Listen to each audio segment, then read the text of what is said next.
좋아요와 구독하기는 사랑입니다.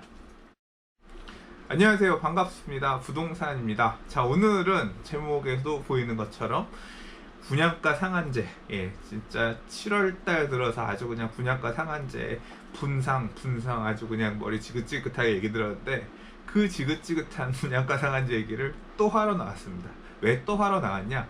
지난주에 부동산 별별 수다 얘기할 때도 조금 재개발, 재건축 이런 정비사업 관련해서 내부적인 문제에 대한 얘기들, 이런 것들은 살짝 넘어왔거든요. 왜냐하면 이해관계인들, 당사자 아니면 좀 재미없는 얘기일 수도 있고, 뭐 큰 그림에서 보는 것들, 수요자 입장에서 또는 뭐 청약하려는 사람들 입장에서, 재건축 조합원, 재개발 조합원들 입장에서 이 분양가 상한제를 보는 느낌들이 다 다르고, 그 다음에 이런 정책을 펴려고 하는 정부 입장에서 목표하는 것, 그리고 얻을 어떤 시장이 어떻게 대응할 거냐, 이런 부분마다 조금 이 포지션이 다, 그러니까 이 시장 참여자의 위치에 따라서 이 분양가 상한제는 다르게 느껴질 수 있거든요. 그래서 이번 시간에는 또 재개발, 정비사업, 재개발 관련해서 일 많이 하시는 투미 부동산의 김재경 소장님을 모시고, 이런 정비사업 측면에 관련해서 분양가 상한제가 어떻게 영향을 끼칠 것이냐, 뭐 이 정비사업 재개발 구역이라고 하는 것도 사례가, 이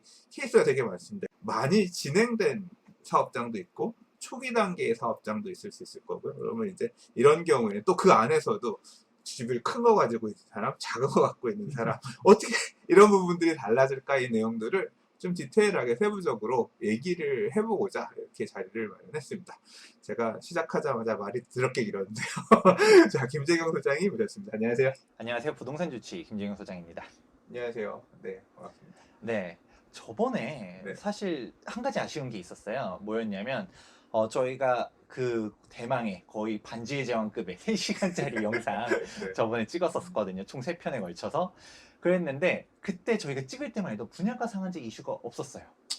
정말 다양한 이슈들 다 몰아 넣어가지고 진짜 이거 3시간짜리 보면 어지간한 이슈들은 다 다뤘다라고 생각했는데, 분양가 상한제가 빵 터지니까 이게 또 정비사업 특히 이게 영향이 많이 있다 보니까 어떻게 될 것인지 해서 부동산님과 생각보다 빨리 다시 만났습니다. 반갑습니다. 네. 그래서 이번에도 저희가 뭐 컨셉 잡으려고 한 건 아니었는데 3가지로 가입니다. 첫 번째는 일단 그래도 너무 처음부터 너무 디테일한 내용을 들어가기 좀 뭐해가지고, 첫 번째는 일단 기본적인 분양가 상한제가 부동산 시장에 어떤 영향을 끼칠 것인지 이거에 대해서 하나 얘기하고요. 두 번째 같은 경우는 아무래도 분양가 상한제 생기면 로또 청약 기다리시는 분들이 있을 겁니다. 이거가 어떻게 될 것인지 얘기하고, 마지막 세 번째가 사실 부동산님과 하고 싶었던 얘기인데, 저희 투미 부동산 같은 경우는 서울 전 지역 재개발하는 것도 있고, 부동산님도 사실 재개발에 특화된 유튜브 아닙니까? 그렇다 보니까 아닌데? 아닌가요? 아니죠. 그러다 맞죠. 보니까 재개발 얘기 많이 하죠. 부동산님 유튜브 시청하시는 분들 보면 아무래도 뭐 재개발 디테일하게, 그러면 재개발 이제 끝났냐? 아니면 뭐 요즘 뭐 진짜 일명 뚜껑 물건 뭐 어떻게 되냐, 뭐 이런 거 관정가라든지 비례율 얘기 많이 나올 텐데, 이런 거에 대한 디테일한 내용 한번 얘기해 보려고 준비해 왔습니다. 그러니까 뭐 관심이 있으신 분, 진짜 재개발 여러 유튜브들 분양가 상한제에 대한 내용은 많았잖아요. 이런 거 필요 없다, 나는 핵심만 듣고 싶다, 재개발 어떻게 되냐 하면 3편 그렇죠. 주목해 주시면 되겠습니다. 1편, 2편 얘기는 여기저기서 사실 좀 들어본 얘기를 다시 할 거고, 3편에서는 재개발에 관련된 분양가 상한제 영향 얘기를 할 거니까, 뭐 오늘 긴 시간 차근차근 얘기 나눠보도록 하겠습니다. 자, 네. 그럼 시작하시죠. 시작하겠습니다. 자, 일단 기본적으로 분양가 상한제는 뭐 더 얘기하면 입 아플 거예요. 여러 군데에서도 많이 들어봤을 텐데, 일단은 정부에서 정한 땅값, 그리고 건축비, 그리고 건설업체의 적정 이윤, 이러한 부분들로 인해서 상한선을 정해준다는 거예요. 그러니까 이 이상 너네들이 원하는 만큼 분양가 멋대로 측정하지 마라 라고 얘기하는 게 분양가 상한제입니다. 하지만 분양가 상한제 자체는 이미 있었어요. 뭐냐면 공공택지 같은 경우는 이미 있었고, 민간택지 같은 경우는 이미 지정은 되어 있지만 사실상 뭐 적용되어 있는 데가 없다라고 이해하시면 되거든요. 현재 민간 택지도 분양가 상한제 적용할 수 있는 요건들은 지정되어 있습니다. 보시는 바와 같이 3개월간 주택가격 상승률이 물가 상승률 2배를 초과했을 때 플러스 3개 중 하나를 만족하면 되는 거거든요. 뭐 분양가격 상승률이 물가 상승률의 2배 초과, 아니면 청약 경쟁률에 대한 내용, 그리고 주택 거래량에 대한 내용, 이런 것들이 있는데, 이게 실질적으로 적용받기 위해서는 좀 허들이 높다 보니까 얘를 낮춰버리겠다, 실질적으로 분양가 상한제를 적용시키기 쉽게 만들겠다라고 하는 게 이번에 얘기 나오는 것입니다. 근데 이거 사실 낮춘 거예요. 그렇죠. 원래 알고 있어요. 예, 원래 이게 8.2 대책 때 2017년에 이거 바꿔서 이렇게 지금 낮춘 건데, 더 낮추겠다. 예, 거래량이 전년 동기 늘어날 수가 없어. 매물이 지금 3번은 조건도 안 되고, 그러니까 이 막상 이게 작동하기가 어려운 상황도 있고 하니까 뭐 이제 이 부분은 확실히 건드릴 수 있을 것 같아요. 그렇게 되면 분양가 민간 택지에도 분양가 상한제 적용 지역 공고를 하면서 분양가 상한제가 작동하게끔 할 수 있게끔 된 부분이 있는 거죠. 예. 그렇죠. 많은 사람들이 분양가 상한제가 이미 있는 줄 아는 사람들도 있었고요. 근데 사실 지금 현재는 허그에서 우회 규제를 하고 있었던 거지. 네. 뭐 분양가 상한제 자체는 사실상 없었는데 이거를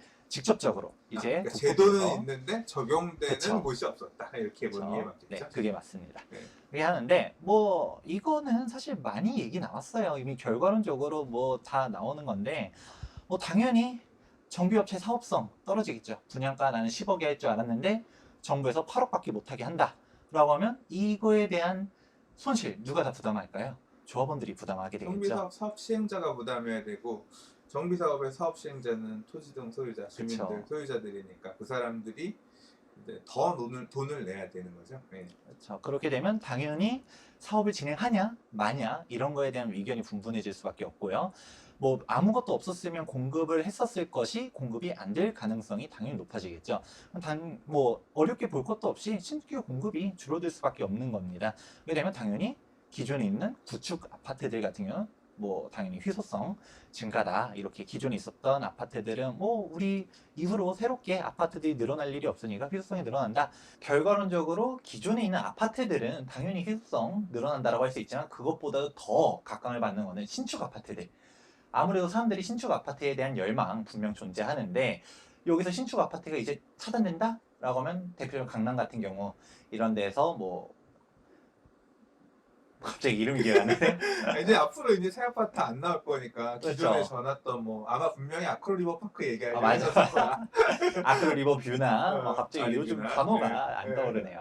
이해해 주시기 바랍니다. 나이도 젊은데 큰일이야. 하여튼 이런 신축 아파트들은 정말 우리가 이후로 뭐 대체제가 계속 나올 줄 알았는데, 그전에는 뭐 이제 얘가 신축이라고 해서 아마 2년이든 3년이든 지나서 또 신축 나오면 걔가 좀 더 좋아지고 이런 것들이 있는데, 이제 안 나오면 우리가 마지막 신축이다, 이런 것들이 이제 상징성을 가지고 있기 때문에 얘네들은 더 할 나위 없이 좋은 호재라고 할 수 있는 것이죠. 자, 이런 거는 누구나 이제 알 수 있어요. 근데 사실 한 가지 더 문제가 나오는 것은 있습니다. 분양가 상한제 논란 중에서 이제 소급 논란이 나와요. 현재 이제 시향 영상 보면 관리처분 인가 신청일, 이 기준일이에요. 뭐냐면 분양가 상한제 적용 요건에 대해서 이제 오늘부터 분양가 상한제가 적용됩니다라고 했을 때, 앞으로 새롭게 관리처분 인가를 신청하는 데들이 분양가 상한제를 적용받게 되는데, 근데 얘를 이제 범위를 넓히는 거죠. 입주자 모집 공고 승인일로 소급해서 하겠다라고 하니까 그러면 관리처분 인가 나면 안전한 줄 알았더니 얘네들도 다 이제 걸리게 되는 거예요. 근데 이거는 사실상 이렇게 소급할 거라고 저는 보고 있어요. 이게 이유가 있거든요. 정부에서 이렇게 보고 있는 거가 있는데, 목표가 명확해요. 지금 정부에서 보고 있는 목표가 강남 재건축을 딱 타겟으로 하기 때문에, 얘네를 잡기 위해서는 이렇게 소급하지 않으면 실효성이 많이 미미해지기 때문입니다. 뭐냐면 지금 현재 정부가 분양가를 건드는 게, 이제 제가 보기에는 사실상 지금 현 부동산 시장대를 이제 자극시키는 게, 자꾸 신규 분양하는 애들이 분양가를 높게 치면서 다른 주변에 있는 부동산 가격들도 자극하고 있다라고 보는 거예요. 근데 그게 대표적인 강남이란 것이고요.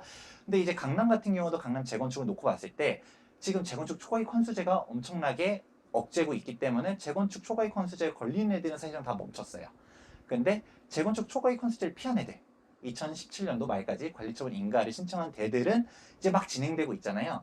허그에서 우회적으로 막고는 있지만, 그러니까 강남에서 뭐라고 얘기하냐면 후분양하겠다. 이렇게 하면서 피해 가려고 하니까 그런 분양가 상한제를 통해서 후분양도 다 잡아버리겠다가 일단 목표거든요. 애초에 얘네들 타겟팅을 하기 위해서는 이거 소급하지 않는 이상은 얘네들 타겟팅이 안 돼요. 이런 거가 일단 첫 번째 목표다라고 할 수 있는 거죠. 그러면 뭐가 문제가 되냐? 사실 저희가 저번에 이제 선부작 얘기했었을 때 지금 투자처로 유망한 데들 할 때 당연히 신축 아파트 얘기했었고, 하지만 아파트에 준하는 입주권들 얘기했을 때 뭐 제초안 피한 재건축 그리고 재개발 얘기했는데, 이 제초안 피한 재건축 단지들이 이제 타격을 받게 되는 거죠.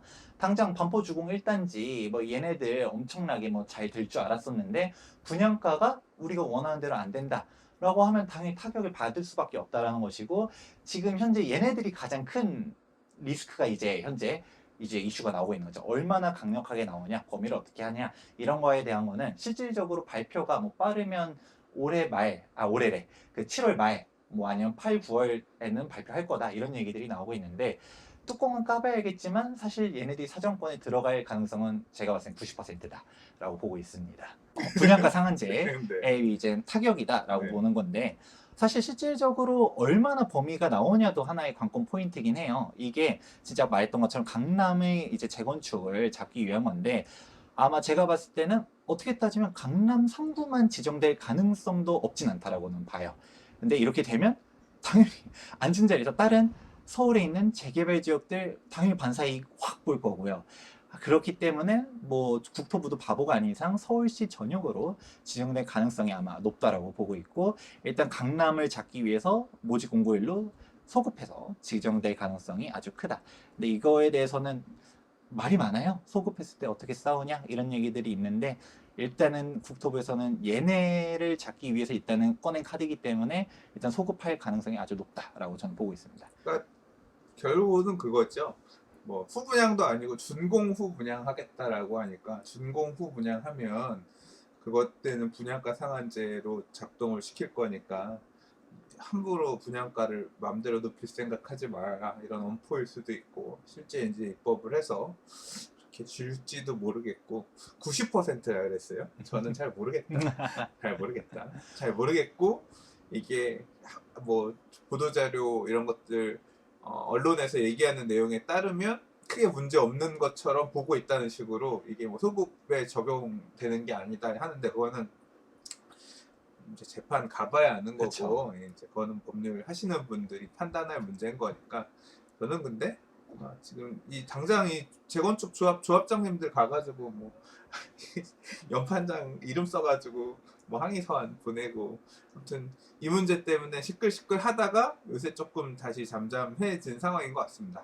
뭐 예측하셨던 범위대로 일단 강남 3구의 재건축 후분양을 얘기하면서, 공공연하게 얘기하면서 분양가 높이려고 하는 그 단지들이 타겟이고, 아마도 확대가 돼서 서울 전역까지 갈 수 있지 않겠냐, 그렇게 보고 계신 것 같아요. 네.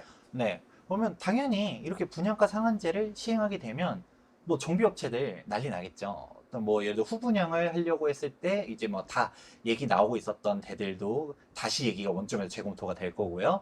이 후분양을 결정했었던 데들도 우리가 금융비용을 다 물면서 후분양을 결정을 했는데 금융비용을 막상 물어놨더니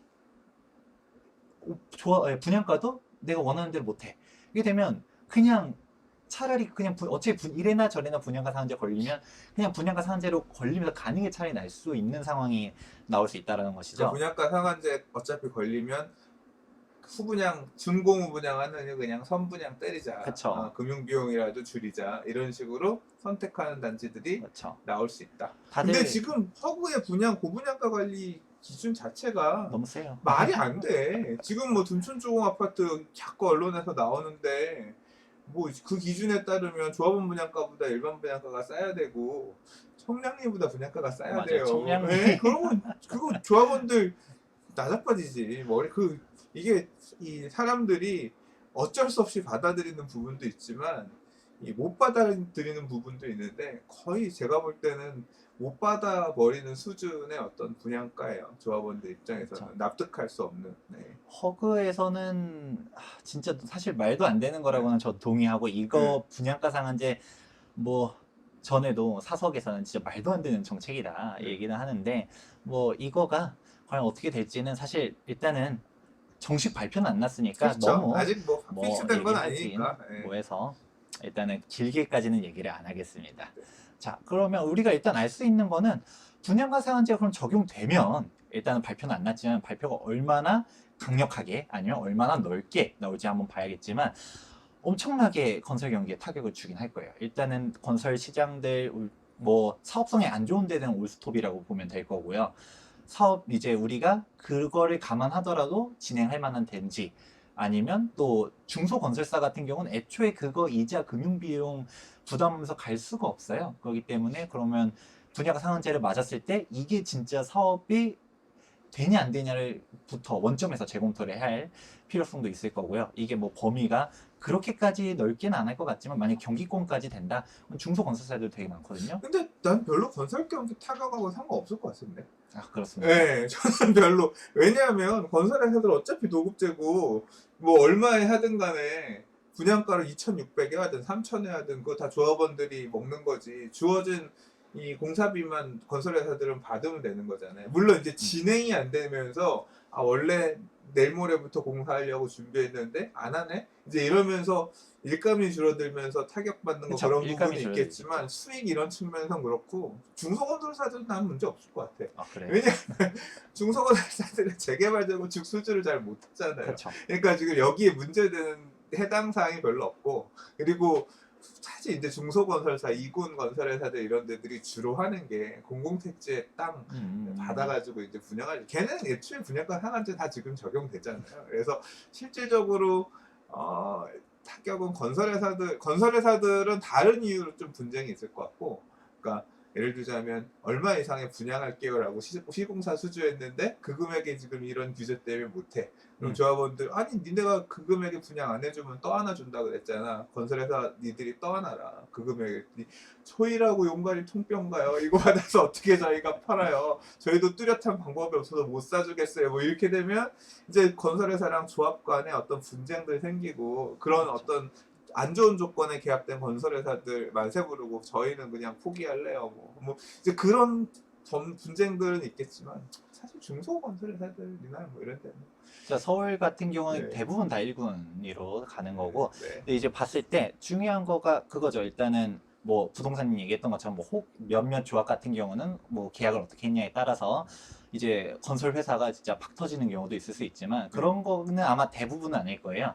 일단은 가장 중요한 게 건설이 일단은 멈추는 사업장들이 되게 많을 거예요. 우리가 좋을 건 없어. 그쵸. 이게 건설 회사 입장에서는 당연히 수주 받아서 진행될 줄 알았더니 이게 조합에서부터 원점에서 재검토를 하든 아니면 얘가 분양가 상한제가 없어질 때까지 좀 일단은 보류를 한다든가 빨리빨리 진행을 안 하면서 당장 일거리들이 멈춰버린다는 거죠.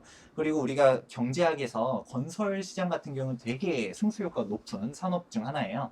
그렇기 때문에 우리가 뭐 여러 많은 사람들이 토목 비판하는 사람들이 많거든요. 토목 맨날 토목이야 라고 얘기하지만 그렇게 돈을 토목에다가 쓴 이유는 그게 가장 직접적으로 경제를 살리는 데 도움이 되기 때문에. 그런데 여기서 건설 경기 멈췄다. 당장 뭐 일자리들이라든지 뭐 막노동하는 사람들이 얼마나 고부가 가치 일자리냐라고 얘기하는 사람들도 있을 수 있지만 당장 그런 사람들부터 일자리들이 줄어들기 시작한다는 거죠. 근데 이런 것들이 사소하다라고 볼 수도 있지만 중요한 거가 현재 정부 자체는 이게 되게 급해요. 뭐냐면 향후 경기 전망 CSI 이거 전에 우리 3부작 할 때도 한번 얘기했었거든요. 뭐였냐면 간단히 얘기하면 소비자 심리 지수다라고 얘기하면 될 거예요. 이제 6개월 뒤에 경기 어떻게 될 것 같습니까? 라고 물어보는 거예요. 어떻게 될 것 같아요? 6개월 뒤에요. 네, 현재 대한민국 경기. 희망적인 얘기를 하기에는 너무 안 좋은 악조건들이 많죠. 뭐 지금 무역이라든가 일본, 뭐 그렇죠. 중국. 예, 그렇죠. 예. 그렇게 물어보는 거예요. 시청자분들한테도 이제 6개월 뒤에 부동산이래. 그냥 대한민국 경기 어떻게 될 것 같습니까? 할 때 긍정적으로 얘기하는 사람, 부정적으로 얘기하는 사람이 있을 텐데 전체를 100으로 놓고 봤을 때 50대 50이면 저기 선상에서 100이 딱 절반입니다. 그러니까 100보다 낮다라는 거는 경기를 부정적으로 보는 사람들이 되게 많다라는 건데 지금 2018년도 중반 이후로부터 계속적으로 이제 경기를 부정적으로 보는 사람들이 엄청나게 많아지고 실제로 경제 성장률 같은 경우도 1분기 성장률이 마이너스 0.4로 나왔거든요. 그러니까 정부 입장에서는 벌써 이제 2년이라는 시간이 지나갔고 이제 성과를 보여줘야 될 타이밍이 왔는데 경기가 너무 안 좋다는 거예요. 그러면 바로 이제 총선 다가오죠. 이제 대선도 얼마 안 남았어요. 이렇게 대선도 이제 다가오게 되고 할 때 뭔가 경기를 우리가 뭐 성과를 보여줘야 할 타이밍이 왔다는 거죠. 그러면 벌써부터 추경 예산 6조 얘기 나오잖아요. 그렇게 사실 올해 2019년도 예산도 엄청나거든요. 근데 여기서 또 추경 벌써 얘기 나오고 있고 그것도 6조씩이나 퍼붓겠다 얘기 나오고 돈을 계속적으로 풀어낼 겁니다. 이런 상황들이 나오고 있는 상황에서 건설 경기를 더 이렇게 위축시키는 거를 과연 얼마나 두고 볼 것이냐라는 것도 하나 있고 또 이제 기준금리도 낮추기 시작했거든요. 다시 이제 뭐 이런 것만 보더라도 현재 경기 상황이 엄청나게 암울하다. 뭐 좋은 얘기는 아니지만 그런 상황에서 경기를 부양하기 위한 갖가지 이제 수단들을 동원하기 시작할 건데 이러는 뭐 반대되는 그런 정책을 과연 얼마나 길게 갈 것인가 한번 생각해 볼 필요성이 있다라고 보고 있습니다. 그럼 못한다는 얘기네.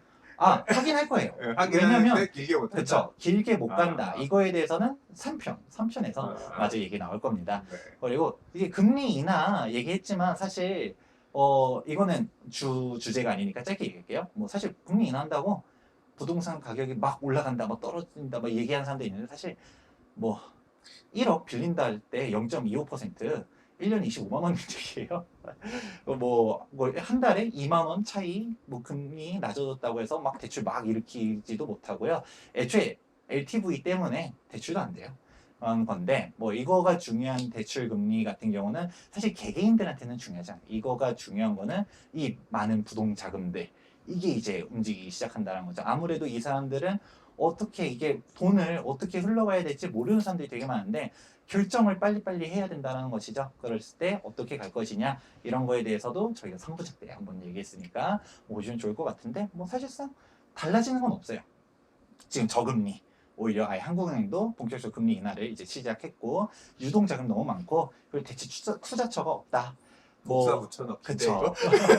투자처가 없기 때문에 뭐 사실상 뭐 주식 경기가 안 좋게 보면 주식이야말로 더 위험하게 되는 거고 때문에 안전한 실물 자산 했을 때 부동산에 대한 수요는 명확하게 존재한 상태에서 어떻게 될 것이냐 이런 사람들의 흐름들이 그거를 이제 여러분들이 생각하면 좋을 것 같고 그렇기 때문에 저번에 이제 서울 가능하면 중심지 얘기했었던 거 그래서 투기지역 그 다음에 뭐 상가 빌라 이런 데보다는 아파트 가능하면 25년 차 이내에 재건축이 안 되기 때문에 이런 거에 대해서도 계속 여러 번 얘기해야 되는 3부작 이제 뭐 추천 동영상으로 하나 걸어놔야 될 것 같은데 관심 있으신 분들은 왜 여기를 투자해야 되느냐 했을 때 우리 부동산님이 뭐 반지의 제왕금 얘기했었던 만큼 엄청나게 길었었던 그 한번 보시면 도움이 되실 것 같고요. 사실상 분양가 상한제가 서울 부동산 가격 안정하기는 어렵다라는 게 제 결론입니다.